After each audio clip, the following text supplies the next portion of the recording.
ప్రియమైన వాళ్ళారా, ప్రభు యేసుక్రీస్తు నామములో ఈ యొక్క ఉదయకాల సమయాన మీ అందరికీ నా యొక్క హృదయపూర్వక వందనాలు తెలుపుకుంటున్నాను. ప్రభు యేసుక్రీస్తు నామములో ఈరోజంతా కూడా మీ చేయబడిన విషయాల్లో దేవుడు మీతో ఉండి మీకు జయాన్ని కలుగు చేయను కాక. ప్రియమైన బిడ్డలారా, ఈ రోజుల్లో మనము ప్రభు యేసుక్రీస్తు వారి యొక్క కలువరి శిలువ మరణాన్ని గురించి మనము ధ్యానిస్తూ వస్తున్నామండి. ఈ రోజు మనకి చాలా ప్రాముఖ్యమైనటువంటి రోజు ఏంటంటే, మనకి ఇది మట్టల ఆదివారము అని, పామ్ సండే అని చెప్పి అంటారు. ఈ రోజుల్లో చాలా సంఘాల్లో, చాలా మందిరంలో ఉండేటువంటి విశ్వాసాలు అందరూ కూడా చేతిలో మట్టలు పట్టుకొని వీధులు తిరిగి హోసన్నా హోసన్నా అని పాడుతూ ఉంటారండి. ప్రియమైన దేవుని బిడ్డలారా, ఈ యొక్క మట్టల ఆదివారము ఈరోజు ప్రారంభించిందిగా, ఈ రోజు నుండి వచ్చే ఆదివారం వరకు, అంటే మన యొక్క పునరుద్ధానపు ఆదివారం వరకు దీన్ని హోలీ వీక్ అని చెప్పి అంటారు, పరిశుద్ధ వారము అంటారు. ఈ 8 రోజులు యేసుక్రీస్తు వారు భూమిలో ఆయన ఉన్నటువంటి ఈ చివరి రోజులు అని, కాబట్టి దీన్ని పరిశుద్ధ వారం అంటారు.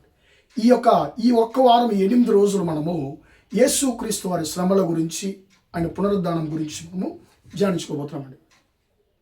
యేసుక్రీస్తు వారు ప్రియమైన యొక్క మట్టల ఆదివారం గురించి, ఈ యొక్క ఆయన గాడిద మీద ఆయన వెళ్ళినటువంటి భవని గురించి 4 సువార్తలు కూడా మనతో మాట్లాడుతున్నాయి. మత్తయి సువార్తలో 21వ అధ్యాయంలో మనము ఈ యొక్క సంఘటన మనం మొదటి వచనం నుండి మనం చూడగలము. మార్కు సువార్తలో కూడా మనము 11వ వచనం నుండి మనం దీని గురించి చూడగలము. ప్రియమైన లూకా సువార్త 19వ అధ్యాయంలో కూడా మనం దీని గురించి గమనిస్తున్నాము. యోహాను సువార్త 12వ అధ్యాయంలో కూడా మనం దీని గురించి మనం చూడగలమండి. సంఘటన ఏంటి? యేసుక్రీస్తు వారు బెత్పగే బేతనియా అనేటువంటి 2 గ్రామాలకు వస్తున్నారండి. యేసయ్య ఇప్పుడు ఎక్కడున్నాడు ఆయన అని మనం గమనించినట్లయితే, బేత్పగే బేతనియా అనేటువంటి ప్రాంతాల దగ్గర ఉన్నాడు. ఈ ఎక్కడున్నాయంటే ఒలీవల కొండ యొక్క క్రింద భాగంలో ప్రియమైన ఇవి ఉన్నాయి, అంటే ఎరికోకు దగ్గర ఇవి ఉన్నాయండి. ప్రియమైన బిడ్డలారా, ఇప్పుడు బేత్పగే బేతనియా అనేటువంటి ఈ యొక్క 2 గ్రామాలకు వస్తున్నాడు. ఎందుకు యేసయ్య ఇక్కడికి రావాలి? దీని అర్థం ఏంటి? బేత్పగే అంటే అర్థం ఏంటి? బేతనియా అంటే అర్థం ఏంటి? బేత్పగే అంటే అంజూరపు ఇల్లు, అంజూరపు ఇల్లు అని అర్థం అండి. అంజూరపు ఇల్లు అని అర్థం అండి. బేతనియా అంటే దుఃఖపు ఇల్లు, దుఃఖపు గృహము అని అర్థం అండి. ఇది బేత్పగే అంటే అంజూరపు గృహము, బేతనియా అంటే దుఃఖపు గృహం అని అర్థం అండి, దుఃఖపు ఇల్లు అని అర్థం. ఈ యొక్క అంజూరపు ఇంటికి, దుఃఖపు ఇంటికి ప్రభు యేసుక్రీస్తు వారు వస్తున్నారు. ప్రియమైన ఎందుకు ఈయన అంజూరపు ఇల్లు అని ఎందుకు దీనికి పేరు వచ్చింది? ఇక్కడ అంజూరపు చెట్లు ఎక్కువ ఉంటాయి. అది మాత్రం కాదు, ఇక్కడ సగానికి సగము అంజూరపు వృక్షాలు చెయ్యి విడవబడినటువంటి మేడి చెట్టు, అంటే మేడి చెట్టు అని ఉందండి తెలుగు బైబిల్లో. కానీ తమిళ బైబిల్ ఎలాగ ఉందంటే అడవి అంజూరపు చెట్టు అని ఉందండి. జక్కయ్య ఎక్కింది ఏదంటే ఏసైని చూడడానికి అడవి అంజూరపు చెట్టు. అది కూడా మనం ఈ యొక్క అధ్యాయంలో 19లో మనం చదువుతాం. ప్రియమైన బిడ్డలారా, ఇవి అడవి అంజూరపు చెట్లు అంటే ఏంటి? అందులో ఉండేటువంటి అంజూరపు పళ్ళు ప్రియమైన బిడ్డలారా, అవి పండవండి. అవి పండాలంటే ఎవరినో ఒక వ్యక్తి పైకి ఎక్కి, ఆ చెట్టు మీదకి ఎక్కి అక్కడ ఉండేటువంటి అంజూరపు చెట్లని కత్తితో లైట్గా పొడవాలి. పొడిస్తే మాత్రమే అవి పండుతాయి. అప్పుడు చెయ్యి విడవబడినటువంటి అంజూరపు వృక్షాలు ఉండేటువంటి ఆ అంజూరపు ఇంటికి యేసుక్రీస్తు వస్తున్నాడు. బేతనియా అనబడు దుఃఖపు ఇంటికి యేసయ్య వస్తున్నాడు. వచ్చినప్పుడు ఆయన ఏం చేస్తున్నాడండి, అక్కడ ఒక గ్రామానికి శిష్యులను పంపిస్తున్నాడు, 2 అక్కడ మీకు ఎదుర్కొన్నటువంటి గ్రామానికి వెళ్ళండి, అక్కడ బంధించబడినటువంటి గాడిది, మనిషి ఉపయోగించని, ఏ మనిషి ఎక్కని ఒక గాడిద ఉంది, అది బంధించబడి ఉంది. ఆ గాడిదని బంధకాలు విప్పి నా దగ్గరికి తీసుకురండి అంటున్నాడు. వాళ్ళు వెళుతున్నారు. ఆ యొక్క దుఃఖపు గృహములో ఉన్నటువంటి ఆ గాడిద, కట్టబడినటువంటి ఆ గాడిదను వారు కట్టి విప్పుతున్నారు. బంధకాలు విప్పి ప్రియమైన బిడ్డలారా, వారు ఆ యొక్క గాడిదని యేసయ్య దగ్గరికి తీసుకొస్తున్నారండి. ఈ గాడిద పరిస్థితి ఏంటి?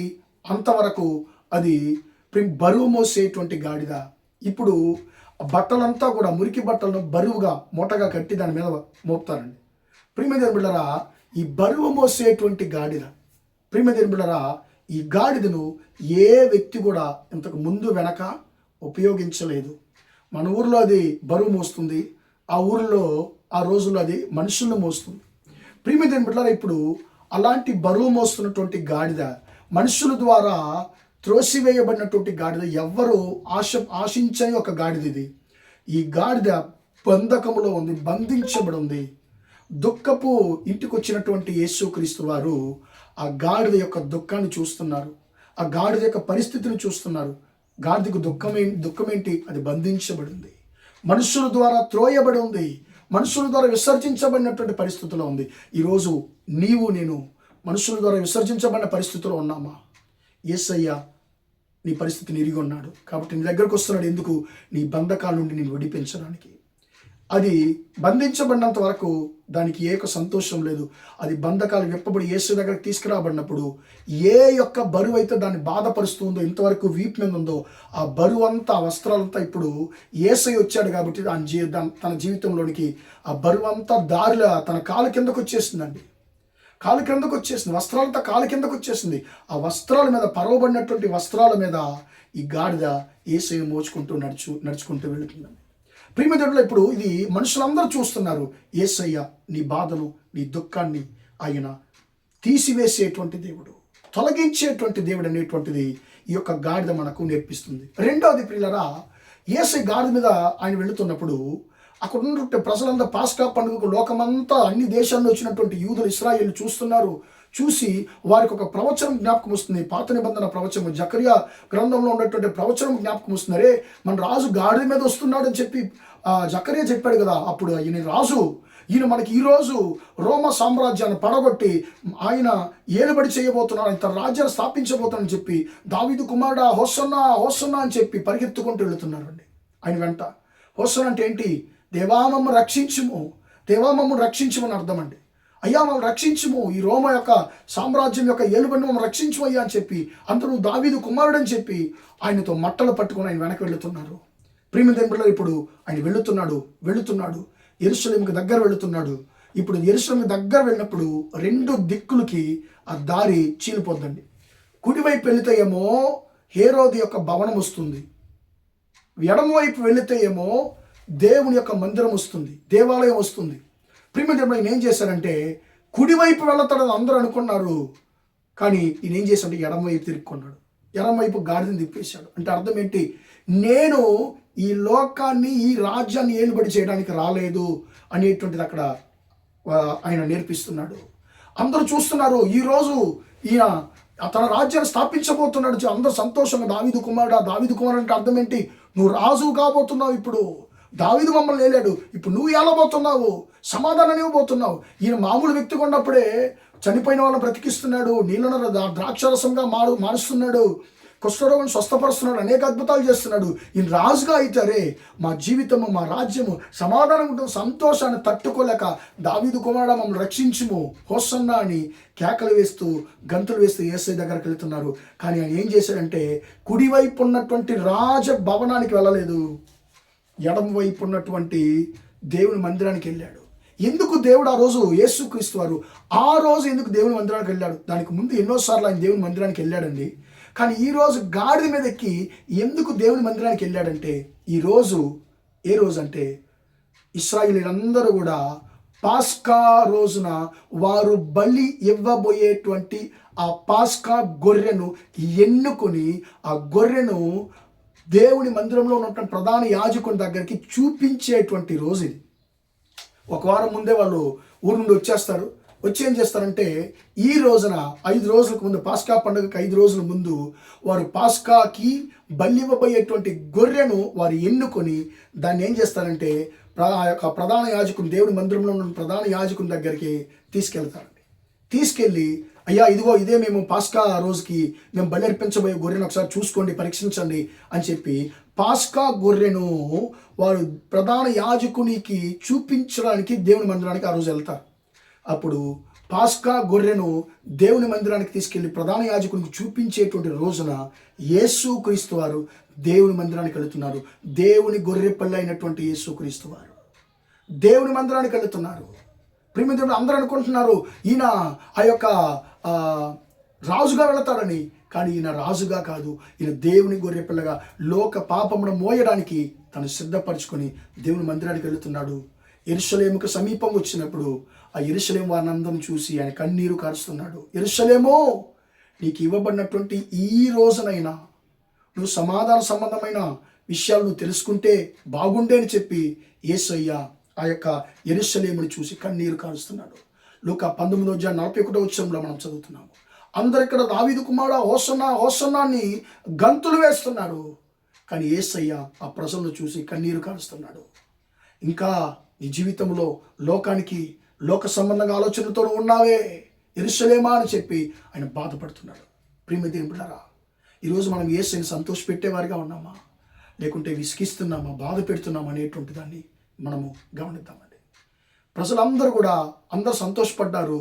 కానీ యేసయ్య సంతోషపడుతున్న ప్రజలను చూసి ఆయన దుఃఖపడ్డాడు. ఎందుకంటే వారు పైకే దేవుని స్తుతిస్తున్నారు కానీ వారి జీవితాలు దేవునిలో లేవు అని యేసయ్య ఎరిగి ఉన్నాడు కాబట్టి. ప్రియమైన దేవుని బిడ్డలారా, ఇది మట్టల ఆదివారము. ఈ యొక్క పరిశుద్ధ వారమున మొదటి రోజున యేసుక్రీస్తు ఆయన ఏం చేశాడు? గాడిద మీద వెళ్ళాడు. ఎందుకు వెళ్ళాడు? తాను పస్కా గొర్రెనని చెప్పి బయలుపరచడానికి ఆయన దేవుని మందిరానికి గాడిద మీద వెళ్ళాడు. లోక పాపమును మోయడానికి వచ్చినటువంటి యేసయ్య తన్ను లోక పాపమును మోయబో గొర్రె పిల్లను నేనే అని చెప్పి తను బయలుపరిచిన రోజు ఈ మట్టల ఆదివారము. ఈ యొక్క మట్టల ఆదివారంలో ఉన్నటువంటి ప్రతి ఆశీర్వాదాలు మనందరికీ కలుగునుగాక. ప్రార్థిద్దాం.